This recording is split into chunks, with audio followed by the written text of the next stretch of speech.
नमस्ते, जय श्री राम। आज के यात्रा प्रोग्राम के ई एपिसोड में आप लोग के और एगो भारत के प्रसिद्ध धर्म स्थल के दौरा कराब जा।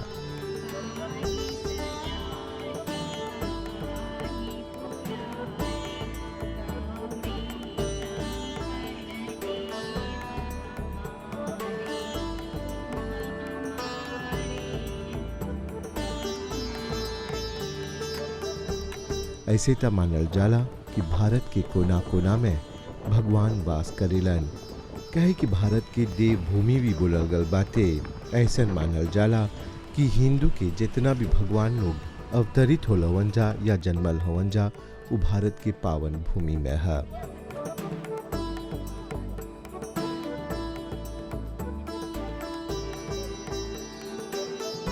आज जो स्थान पे आप लोग के लिए जाब जा हौजा प्रमाण भी मिलल बा भगवान के उपस्थिति के। यमुनोत्री माँ के दर्शन के उपरांत रात भर होटल में आराम करला के बाद अगली सुबह निकली जा काशी खातिर। उत्तर काशी गंगोत्री से पहले आई होला मंदिर है।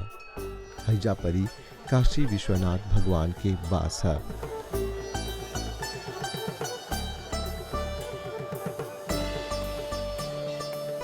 ऐसा मानल जाला कि विश्व काशीनाथ मंदिर के दर्शन बिना गंगा माँ के आशीर्वाद ना मिलेला।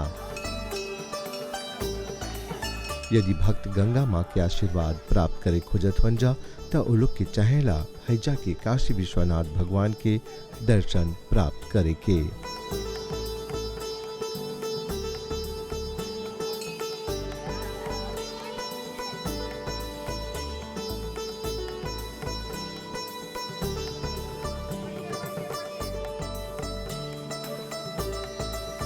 गंगा माई के दर्शन से पहले पड़ेला काशी में स्थित शिव बाबा के माथा टेके के। हैजा परी हमेशा भीड़ भाड़ लगल रहेला। देखे में इस शिव मंदिर बहुत छोटा लौकेला पर शक्ति बहुत बातें कर।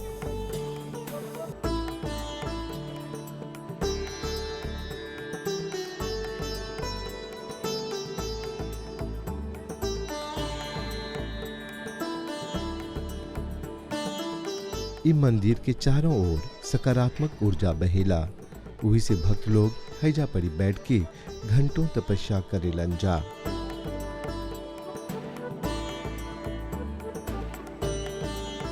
दूर दूर से साधु संत आके हैजा परी भगवान शिव के आराधना करेलन जा, उनकर तपस्या करेलन जा। हैजा परी अलग प्रकार के सुख अनुभव करे के मिलेला। काशी विश्वनाथ के दर्शन करे मात्र लोग हैजा दूर दूर से आवेलन जा और हैजा परी हमेशा भीड़ भाड़ कतार लगल रहेला। हैजा परी भगवान के प्रसन्न करे खातिर कीर्तन भजन भी बैठ के गावेलन जा। परिवार सहित या जो टोली के साथ आवेलन जा बड़ी मगन के साथ शिव जी की आराधना करेलन जा।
यही मंदिर के सामने शक्ति माँ के एगो अद्भुत मंदिर बाटे।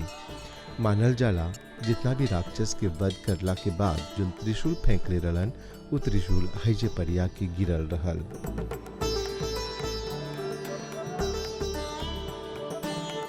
सर्वस्वरूपे सर्वेशे सर्वशक्ति समन्विते भयवस्त्राहिनो देवे आद्यशक्ति नमोस्तुते या देवी सर्वभूतेषु शक्तिरूपेण संस्थिता नमस्तस्यै नमस्तस्यै नमस्तस्यै नमो नमः। बोलो शक्ति मैया की जय। यहाँ हमारी काशी क्षेत्र है, यम उत्तर काशी प्राणिनाम मुक्तिदायिनी काशी, अर्थात यहाँ जो काशी है ये प्राणियों को मोक्ष प्रदान करने वाली काशी है। इसको कहते हैं सौम्य वाराणसी, वरुणा इक्वल टू 80। ये दो प्रकार की नदियाँ हैं जिनका संगम गंगा भागीरथी में होता है, वह काशी क्षेत्र माना जाता है। तो काशी क्षेत्र में बाबा विश्वनाथ जी विराजमान है, उनके स्ट्रेट सामने एक शक्ति विराजमान है जो कि शक्ति त्रिशूल के रूप में विराजमान है। बहुत पहले अनादिकाल में देवासुर संग्राम हुआ, देव असुर का युद्ध हुआ, उस समय असुरों के वध करने के लिए स्वर्ग लोक से गिरा हुआ है, इसके द्वारा असुरों का वध हुआ है। असुरों के वध करने के बाद ये शक्ति रूपी त्रिशूल यहाँ पे स्थिर हुआ है। यहाँ से नीचे पाताल लोक में भगवान शेषनाग जी के सर तक गया हुआ है। इसको अनेकों बार सैकड़ों फीट खोदा गया, इसकी गहराई का आज तक पता नहीं कि नीचे कितना गहराई जमीन के अंदर गया हुआ है। कौन सी धातु का, किस तत्व का, किस द्रव्य का देवताओं ने इसे बनाया, कई बार रिसर्च हो चुका है, आज तक पता नहीं है किस धातु किस मेटल का ये बना हुआ है। इसके घर में गोलाकार कलश बना हुआ है जो कि 13वीं शताब्दी में, आज से 700 वर्ष पहले बाहर से बनाया गया और ये अष्ट धातु से बना हुआ है। इतना अनंत है, विशाल है। इसको हम एक उंगली से स्पर्श करते हैं, इसमें कंपन होता है, ये हमें हिलता हुआ दिखाई देता है। सामान्यतः जो जमीन में मानव द्वारा बनाए जाए स्तंभ पिल्लर वो हिला नहीं करता है, ये हिलता है। ये क्यों हिलता है? क्योंकि उसका नाम शक्ति है और देव नृत्य देव स्थापित है। और त्रिशूल के साथ माँ के 4 अस्त्र हैं, माँ के साथ जो त्रिशूल गड़ा हुआ है, चक्र है, गदा है, फरसा है और माँ के जो काली के वह खड्ग हैं ये त्रिशूल पर अंकित बने हुए हैं। सेंटर में एक तलवार बनी हुई है जो माँ के पूर्णतः अस्त्र है। ये जो हमारी काशी है तो ये काशी की शक्ति मानी गई, शक्ति के आधारभूत शक्ति है। बोलो शक्ति मैया की जय।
आज तक वैज्ञानिक लोग भी नहीं सकल हवन जा ये पता लगाए कि ये त्रिशूल माटी के कितना नीचे बा, यानी कि कितनी गहराई जमीन पर बाते। सच्चा मन से भक्ति से ये त्रिशूल के एक उंगली से छुबा त ऊ हिले लगेला और कपट भाव से के छुबा त ये त्रिशूल कबो ना हिलेला। माँ के ये लीला कोई से छुपल नहीं बा, सब कोई कोशिश करलन जा और अपन अपन भक्ति के परीक्षा लेलन जा। जहाँ परी शंकर बाबा भोलेनाथ औजा परी शक्ति शिव शक्ति के दर्शन मात्र जीवन सफल होल बुझाला।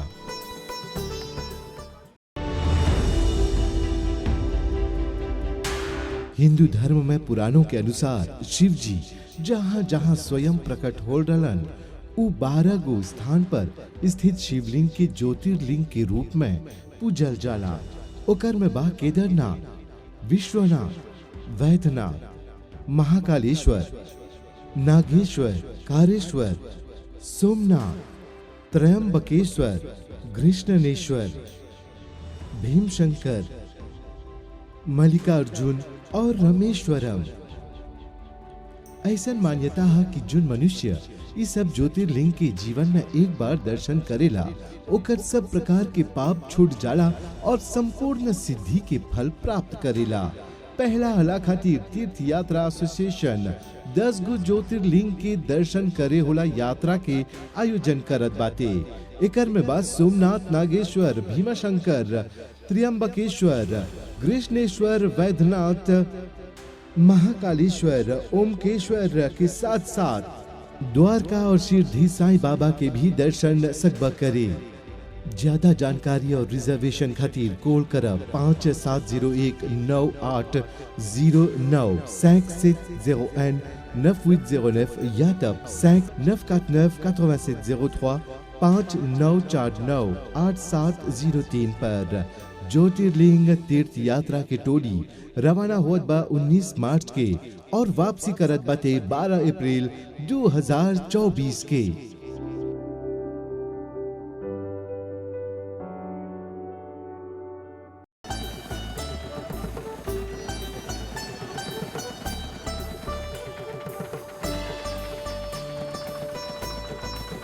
सकारात्मक ऊर्जा से ये स्थान रग रग में मानव घुस गल बाटे।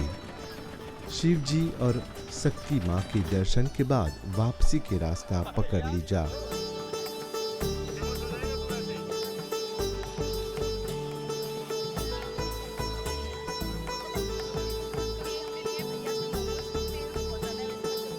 पार्किंग में हमनी के एगो माता जी भेटाल जिन वर्षों से हैजा परी स्थानीय जड़ी बूटी बेचेला और अपन परिवार के पेट पालेलन। ये सब जड़ी बूटी स्थानीय जड़ी बूटी है और हर एगो रोग, हर एगो बीमारी के जड़ी बूटी तोरा इनकर पास मिलेला। इनकर से भेंट कर लीजा। माँ हमें बताइए कितने सालों से यहाँ पर काशी विश्वनाथ में आप काम कर रहे हो? हमें 25-30 साल हो गए। अच्छा, इस समय क्या बेच रहे हो आप? बीज बेच रहे, सब्जी के, जड़ी बूटी है, बीज है, बस काला नमक है। अच्छा, यहाँ पर जड़ी बूटी जो है जैसे जड़ है, ये क्या है? ये चोरा है। चोरा? चोरा से क्या करते हैं? ये खांसी के, बुखार के काम आता है और चाय में पड़ता है। कोई भी ले सकता है इसको? खा सकता है। हाँ जी, ये 100 रुपए। क्या है? चोरा मसाला है, ये गरम मसाला। अच्छा, चोरा के साथ साथ यहाँ पर मुझे लग रहा है कि कुछ सीमेंट की तरह, ये क्या है? ये दूध कथ है, दूध कथ, जब मुंह में दाने होते हैं उसके लिए। अच्छा, दांत साफ करते हैं इससे? नहीं, जैसे दाने हो जाते हैं मुंह में, छाले, उसके लिए। अच्छा, और इधर जो है वो लकड़ी सामान यहाँ पर है, ये क्या है? मलेठी है, खांसी के लिए, खांसी के लिए। खांसी दूर हो जाती है इससे। और इसके साथ साथ मैं देख रहा हूँ यहाँ पर पत्थर के सामान कुछ है, ये क्या है? काला नमक है। काला नमक? हाँ, काला नमक। काला नमक क्या करते हैं इससे? इसे खाते हैं। क्यों खाते हैं काला नमक? पेट गैस के लिए, जैसे गैस बनती है। गैस को, यानी कि पेट को साफ करता है। हाँ। और इसके बगल में ये क्या है? ये बाल छड़िए, बालों में लगाते हैं, तेल में भिगोकर। और ये क्या काम आता है, क्या करता है ये जड़ी बूटी? में होते बाल टूटते नहीं हैं और कुछ नहीं होता इससे। और यहाँ पर ग्राहक आते हैं, खरीदते हैं? हाँ, खरीदते हैं, हमारे लोकल आदमी खरीदते हैं। ये आदमी बहुत कम खरीदता है, हमारे लोकल ही खरीदते हैं। अच्छा, आप ये काम क्यों करते हो? पेट के लिए। जब खाना खाएंगे तो चाहिए तो है, नहीं करेंगे तो क्या खाएंगे भाई जी। और यहाँ की जिंदगी कैसी जिंदगी है? बहुत बढ़िया है, बहुत अच्छे हैं। यहाँ कोई परेशानी वाली बात नहीं है, यहाँ ठंडा मौसम रहता 12 महीने। आप मेहनत करते हैं और बहुत खुश रहती हैं, इसका राज क्या है? वैसे खुशी से रहना, खुशी से जीना, 2 दिन की जिंदगी है नहीं? क्या ले जाना, कुछ नहीं लाना, कुछ नहीं ले जाना, खाली आया खाली जाएगा इंसान। माता जी से भेंट करला के बाद हैजा परी एगो नौजवान से भेंट भइल जोन पहाड़ी सब्जी आन के हैजा परी बेचेलन। हैजा के टमाटर देखे लायक है। आप यहीं के हो? नहीं। कहाँ से हो आप? यूपी से। यूपी से यहाँ पर कैसे आए आप? यहाँ बाय द वे रिलेशन है, ससुराल है हमारा। अच्छा, फिर विचार कैसे आया यहाँ पर सब्जी बेचने का? सब्जी नहीं अभी लगा रखा है, बस थोड़े प्रॉब्लम दिक्कत में होते हैं। और ये सारी जो सब्जियाँ कहाँ से आती हैं? सब नीचे से। नीचे से आती है? ज्वालापुर से, देहरादून वगैरह से आती है। उतनी दूर से ये सब्जियाँ आती है और ताज़ी रहती है? हाँ, क्योंकि नाइट में चलती हैं, सुबह मॉर्निंग में आ जाती हैं। अच्छा, कौन कौन सी सब्जियाँ मिलती हैं यहाँ पर? सारी ऑल टोटल। इसको क्या कहते हैं? लौकी। लौकी? और यहाँ की लौकी बहुत लंबी लंबी होती है। यहाँ की बड़ी रहती, मोटी रहती है, इससे नीचे से यहाँ से बड़ी रहती और टमाटर भी बहुत ताज़े ताज़े है। है। ये नासिक का टमाटर आ रहा है ना, इसलिए फ्रेश आता है ये ज़्यादातर। और भिंडी कितना का भाव चल रहा है अभी? भिंडी यहाँ 40-50 इस समय महंगा हो रखा है। थोड़े दिन पहले बहुत सस्ती थी, 30 रुपये किलो। हाँ 30 रुपये किलो थी, अब थोड़ा महंगा हो रखा है। अच्छा, और भाजी में क्या है आपके पास? ये लोकल राई है यहाँ की, फेमस, बहुत बिकती है। लोकल राई है, 30 रुपये गड्डी, 25 रुपये गड्डी, जैसा आता है वैसे बेचते हैं। और यहाँ की जो यंगस्टर्स हैं उनके लिए क्या वो होता है, एंटरटेनमेंट के लिए कुछ होता है यहाँ पर? और कुछ होता है, फैसिलिटी ज़्यादा है, बढ़िया होता है, ऐसी कोई बात नहीं। और यहाँ के नौजवान बहुत मेहनती होते हैं। बिल्कुल। ये प्रेरणा कहाँ से आती है आप लोगों में? बस पहाड़ी एरिया है, सब पहाड़ पे रहने वाले हैं, सब यही है। यहाँ पे ज़्यादातर लोग वॉक पे रहते हैं, ज़्यादातर गाड़ी घोड़ा नहीं, आराम से चढ़ना उतरना, सब पहाड़ों पे तो गाड़ी जा नहीं सकती, तो इसलिए 30 की आदत है। और इतनी शक्ति कमाते कहाँ से? आप पहाड़ भी चढ़ जाते हैं, पहाड़ पर रहते हैं और इतनी मेहनत भी करते हैं, ये शक्ति कहाँ से आती है? नेचुरल है, नेचुरल है, यानी कि ऊपर वाला देता है। बिल्कुल बिल्कुल नेचुरल है ये तो।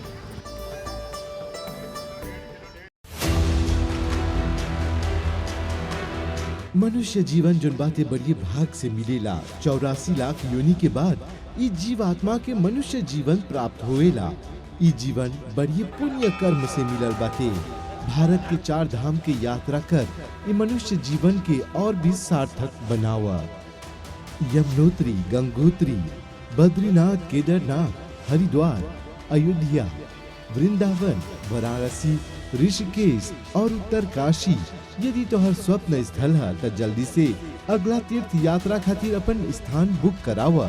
अगला 4 धाम यात्रा खातिर यात्री लोग के टोली रवाना होत बाटे मॉरिशस से 14 सितंबर 2024 के और वापसी होत बाटे 10 अक्टूबर 2024 के। ज्यादा जानकारी और रजिस्ट्रेशन खातिर कॉल करा 5701 9809 570N 9809 या तो फोन करा 5949 8703 5949 8703 पर। जीवन में ऐसा मौका बार बार नहीं आवेला।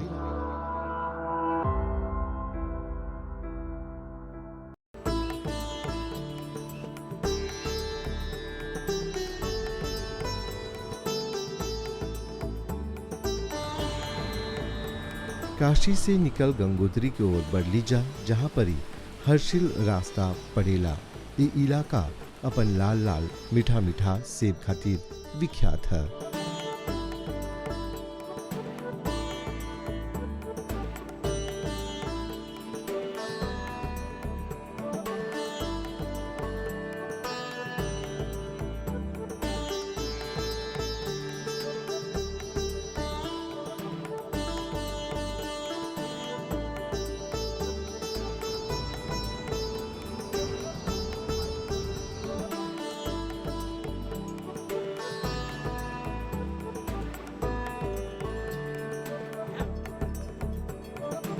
इस समय हमली गंगोत्री जाए वाला रास्ता में हैजा और हैजा परी जो सेब होवेला वो सबसे मशहूर सेब मानल जाला।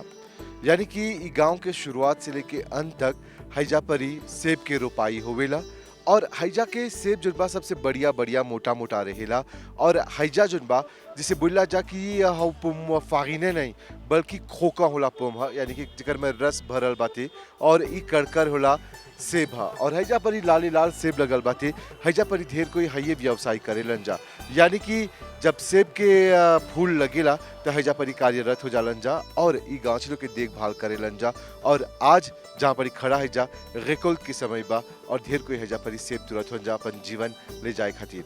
ई सेब जुन बा विदेश में भी जाला और खास तौर पे देहरादून में भी जाला और भारत के अन्य इलाका में जाला। काहे कि हई सेब में जन बा कोनो रासायनिक पदार्थ यानी कि पेस्टिसाइड नहीं डालल जाला और हई जन पुम है एकदम प्राकृतिक है, नेचुरल है।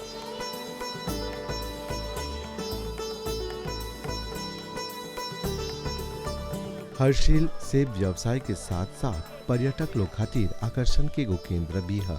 हैजा परी जितना कोई आवेला गंगोत्री माँ के दर्शन करे हर्षिल से होके गुजरेलन जा और हैजा परी एगो पर्यटन के केंद्र बन गल बाते। हई इलाका एगो सैनिक छावनी भी है। हैजा परी कितने मजदूर लोग सेब के व्यवसाय करेलन जा उ लोग यही से अपन और अपन परिवार के पेट भरेलन जा। उमें से एगो से भेंट कर लीजा। अच्छा विशाल, हमें ये बताओ कि यहाँ पर कितने सालों से आप सेब की जो है रुपाई कर रहे हो? सेब तो जब से मैं पैदा हुआ हूँ लगभग मैं सेब यहाँ तब से ही देख रहा हूँ। हाँ, ये हमारे दादा लोगों के ज़माने से लगे हुए पेड़ हैं। हाँ, लगभग 100 साल हो गया है पेड़ को। अच्छा, इसकी रुपाई कैसे होती है? रोपाई तो सर पेड़ खरीद के लाते हैं या फिर गवर्नमेंट द्वारा प्रोवाइड किए जाते हैं पेड़, तो इसकी भी रोपाई जो होती है वो जनवरी फरवरी अप्रैल मार्च तक हो जाती है। और जो पेड़ अलग अलग वैरायटी के होते हैं, कोई पेड़ बड़ा पेड़ होता है जो वो 20-25 साल में फल देता है। अब इस पर आ रहे हैं, इस पर का चलन बहुत हो गया आजकल, वो 3-4 साल में फल दे देता है, तो उसका थोड़ा लाइफ टाइम कम है, 25-30 साल तक का उसका जीवन काल है केवल। और जो ये बड़ा पेड़ है ये आपका 150-200 साल तक जी जाता है, तो इससे काफ़ी फ़ायदा है लोगों का। अच्छा, ये सेब का फसल कब किस महीने में किया जाता है? कब ये फल लगना शुरू हो जाता है और इसका देखभाल कैसे करते हो आप? सेब का फसल जैसे फ्लोरिंग तो सर अप्रैल के महीने में हो जाती है, मार्च अप्रैल में इस पर फूल आ जाता है। और पूरे साल भर जो है इस पर कई स्प्रे करने पड़ते हैं ताकि बीमारी से बचे, और खाद डालना पड़ते हैं जैसे NPK हो गया, पोटाश हो गया, यूरिया हो गया, हर प्रकार की खाद यहाँ पर गवर्नमेंट द्वारा उपलब्ध कराई जाती है। और केमिकल जो दवाई है स्प्रे वगैरह वो भी डालना पड़ता है ताकि कोई बीमारी ना लगे इन पे, नहीं तो सेब खाने लायक नहीं रहेगा। देखभाल करने के लिए फिर चौकीदारी भी करनी पड़ती है, क्योंकि गांव जंगली जानवर हो गए, बंदर हो गया, भालू हो गया, ये भी यहाँ पर ज़्यादा परेशानी करते हैं लोगों के लिए। भालू भी है यहाँ पर? यहाँ पर भालू भी होता है और रात को आजकल डेली भालू आ रहा है, आप पीछे बगीचे देख सकते हैं, इसमें भालू आता है रात को। अच्छा, यहाँ का भालू का रंग क्या होता है? भालू काले कलर का होता है, ब्लैक। और ये भालू आप लोगों को परेशान करते हैं, वो हानिकारक है? हानिकारक है, बिल्कुल हानिकारक है। और ये 2-4 दिन पहले यहाँ पर एक केस आया था, महिला को जो है वो राजमा निकालने गई थी खेत में और उसको उस पर जो है भालू ने अटैक कर दिया। हाँ जी। और यहाँ का जो सेब है वो किस वैरायटी का है? Variety sir different types of variety, आप रेड है, रॉयल है, स्पर है, और क्या बोलते थे गोल्डन है, yellow golden, red golden, different types of variety अलग अलग। यहाँ के सेब जो है उनकी गुण क्या है, मीन्स उसकी स्पेशलिटी क्या है सेबों की? स्पेशलिटी ऐसी है कि सर जूसी, एक तो जूसी है और दूसरा मीठा है, और दूसरा सर ये जो है ख़राब नहीं होता है। जैसे 1-1.5 महीने तक आप रखेंगे, अगर आप ताज़ा फ्रेश निकालें पेड़ पे से तो वो ख़राब नहीं होगा 1-1.5 महीने तक। और अगर आप जो बाहर मार्केट में मिलता है वो आपको कोल्ड स्टोर का मिलता है, या फिर यहाँ से पहुँचते पहुँचते उसको काफ़ी टाइम लग जाता है, जो तुरंत ख़राब हो सकता है, तो ये इतनी जल्दी ख़राब होने वाला नहीं है। यहाँ के सेब की बिक्री कहाँ पर होती है? बिक्री तो देखो सर वो अपने पे डिपेंड करता है कि आदमी को रेट कहाँ अच्छा मिल रहा है। बिक्री करने के लिए आप सामने ही देख सकते हैं, ये कोल्ड स्टोर है, ये भी ले रहा है सेब, ये भारत सरकार द्वारा यहाँ पर लगाया गया है, फिलहाल गवर्नमेंट ऑफ उत्तराखंड के अंडर में है, तो इसमें भी काफ़ी अच्छा है, लोगों को पैसा नहीं मारा जाता है, लेकिन थोड़ा दाम कम है। जो बाहर से ठेकेदार आते हैं वो ज़्यादा दाम देते हैं, और किसी को अगर दाम अच्छा नहीं मिल पाता वो दिल्ली मंडी का रुख करता है उसके बाद। और बहुत सारे लोग जो हैं गंगोत्री के लिए तीर्थ यात्रा पर जाते हैं और काफ़ी टूरिस्ट भी आते होंगे। हाँ जी, काफ़ी टूरिस्ट आते हैं, आप देख ही सकते हैं कि कितने टूरिस्ट आजकल जो है, टूरिस्ट का दौर है गंगोत्री के लिए। कोई बॉर्डर देखने भी आता है, यहाँ पर चीन बॉर्डर है, अब नेलोंग वैली भी खुल चुका है, तो उस साइड जो गांव जो है चीन युद्ध के दौरान हटाए गए थे उनको अब दोबारा बसाने की कवायद भी चल रही है, क्योंकि सरकार चाहती है कि बॉर्डर पे भी जो है गांव होने चाहिए, जिससे जो है देखभाल हो वहाँ की, लोकल लोग रहने से जो है काफ़ी असर पड़ता है सर इसमें। हाँ जी। और गत साल जब आए थे तो यहाँ पर सेबों के बम्पर लगा था, इस बार कैसा रहा फसल? इस बार फसल कम है, क्योंकि जिस टाइम फ्लोरिंग हुई थी उस टाइम जो है बर्फबारी हुई और ओलावृष्टि भी हुई, जिस कारण जो है फसल आधे से भी कम है। 40% मान के चलो आप इस बार फसल है पिछली बार के मुकाबले, इसलिए रेट हाई है। फसल के बाद ज़िंदगी कैसी चलती है आप लोगों की? फसल के बाद तो सर यहाँ पर जो है अब फसल अब ख़त्म ही होने वाली है, अक्टूबर-नवंबर में सेब ख़त्म हो जाएगा, राजमा आलू भी सब निकल ही जाएगा। उसके बाद सर लोग सब पेंडिंग पड़ जाता है, यहाँ पर कोई खेती वेती नहीं होती है 6 महीने तक, फिर दोबारा सीज़न फिर अप्रैल में शुरू होता है, तब तक लोग कुछ यहाँ से प्रवास कर जाते हैं, उत्तरकाशी का रुख करते हैं कुछ तो किसी का मकान नीचे है, जो ज़्यादा पैसे वाले लोग हैं जिनका बगीचा बड़े बड़े बगीचे हैं, वो तो नीचे चले जाते हैं मकान बना रखे लोगों ने। फिर यहाँ पर जो है अब बर्फ़ पड़ने वाली है अक्टूबर में, उसके बाद सर अप्रैल तक तो आप यहाँ पर नहीं रह पाएंगे। हाँ, हम लोग यहीं पर रहते हैं, हम तो 12 महीने यहीं पर रहते हैं। वो ऐसी कि अब सरकार मूलभूत सुविधाएं जो है उपलब्ध करवा रही है, लाइट वाइट बराबर रहती है और पानी भी बराबर है, तो कोई दिक्कत नहीं होती इतना। हाँ जी। जब बर्फबारी पड़ती है यहाँ पर तो विशाल आप 6 महीने क्या करते हैं यहाँ पर? 6 महीने देखो सर हम लोग जो है लकड़ी वगैरह पहले इकट्ठा कर लेते हैं, अपने लकड़ी हो गया, साधन जैसे राशन हो गया, 6 महीने का राशन पहले ही इकट्ठा कर लिया जाता है, बाज़ार से स्टोर कर लिया जाता है, और गाय वाय का जो घास वगैरह है वो भी स्टोर कर लिया जाता है। उसके बाद सर सिर्फ बैठने का काम है और गाय अपना खाना बनाओ, खाओ और रहो। कोई काम धाम नहीं होता सर 6 महीने।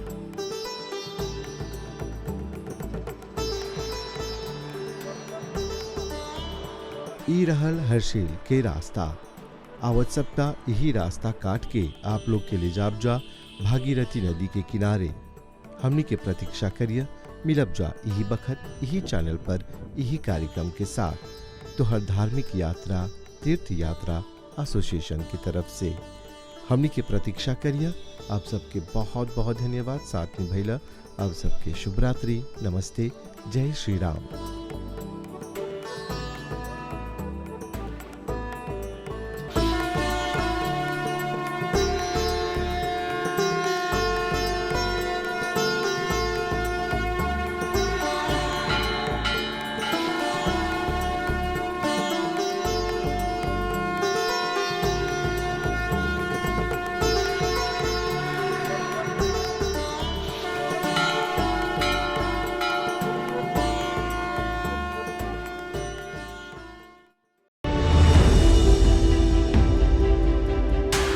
हिंदू धर्म में पुराणों के अनुसार शिव जी जहाँ जहाँ स्वयं प्रकट हो रहलन उ 12 गो स्थान पर स्थित शिवलिंग के ज्योतिर्लिंग के रूप में पूजल जाला।